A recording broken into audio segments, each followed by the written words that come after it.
I've heard it said that there are 3 guarantees in life: death, taxes, and change. Change.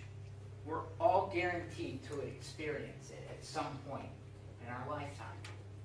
But when you hear the word change, what feelings, what emotions come to mind?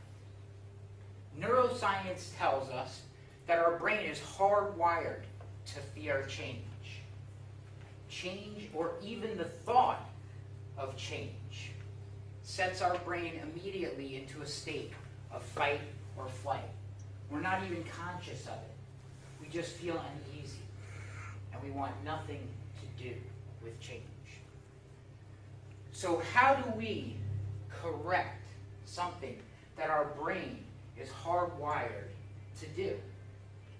I've given you all a handout that is going to help me illustrate how a minor change can bring about a great difference.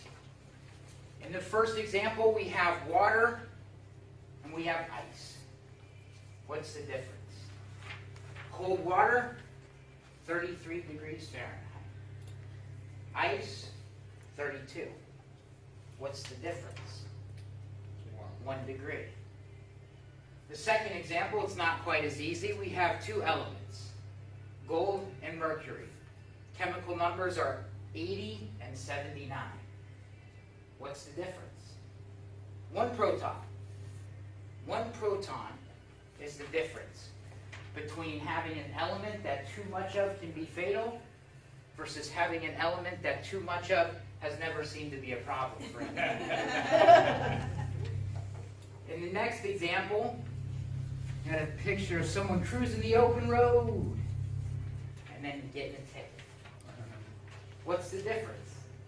Well, if the speed limit's 65 and you're going 66, it may not be likely, but you could get a speeding ticket. And so in reality, the difference between having a good day cruising the open road and a speeding ticket is really only 1 mile per hour.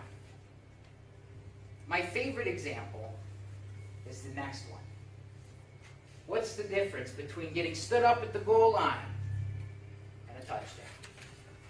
A lot of people will answer 1 yard, but the correct answer is 1 inch.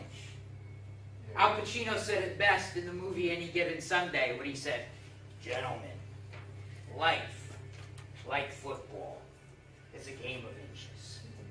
Ladies and gentlemen, I say to you, change is a game of inches.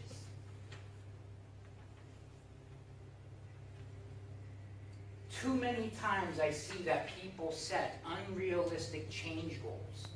They set large, grand, lofty goals that create fear, compounding the fear that our brain is already naturally hardwired to feel when we think of change. So start thinking of change as a game of inches. I want to share a story with you about a young, ambitious salesman. He wanted to be the leading merchandising sales representative for a large fitness gym chain. In his efforts, he started selling everything to everyone. One day, a heavy-set female member of the club was walking in, and he realized a very popular outfit that he had sold had only 1 size left on the rack, an extra large. So he took the opportunity to sell it to this woman. She came to the gym a few times the following week, each time wearing her outfit. So he sold her a few more.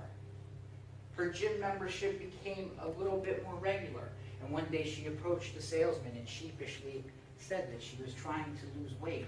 Would he recommend any supplements? Which of course he did. She continued to come to the gym until one day she again approached the salesman and said, "Hey, I've seen some guys walk around the gym. They have the word trainer on the back of their shirt. Do you think one of them would be willing to train me?" "Of course," he said, and happily set her up with a personal trainer. See, she had a big anniversary coming up, and she wanted to look good for herself and her hubby in a bathing suit. Mission was definitely accomplished because when she returned, she wanted to continue her fitness goals. She decided she wanted to compete in a fitness competition. Long story short, a little over a year year after purchasing an outfit that no longer fit her, Jennifer had lost 103 pounds and placed fourth in a fitness competition. Now, did Jennifer approach me one day and say, I want to lose 103 pounds and place fourth in a fitness competition? No. Why? Because that's crazy. It's not realistic. I found out later what triggered Jennifer's transformation. She told me that she felt cute in an outfit. So she bought a few more.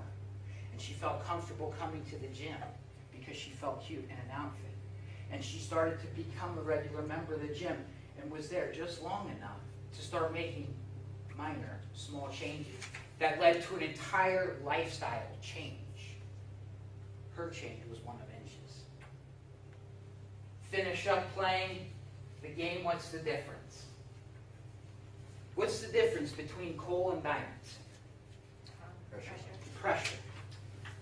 Diamonds are just pieces of coal that have withstood a great amount of pressure. And when it comes to change, we're going to feel the pressure. Maybe from a boss, a spouse, a friend, but most likely from ourselves. So we have to know that we're going to have to withstand the pressure. And last but not least, what's the difference between a grain of sand and a pearl? Time. A grain of sand, a pearl is just a grain of sand that found its way into an oyster. And the oyster was irritated, so it lubricated the sand. It doesn't try to turn the sand into an oyster overnight. It takes time, every day by day, little by slowly. It lubricates the sand to avoid from being irritated until it becomes a pearl. And so, ladies and gentlemen, when you think of change in the future, know that you're going to have to take some time, withstand some pressure, but do it in inches.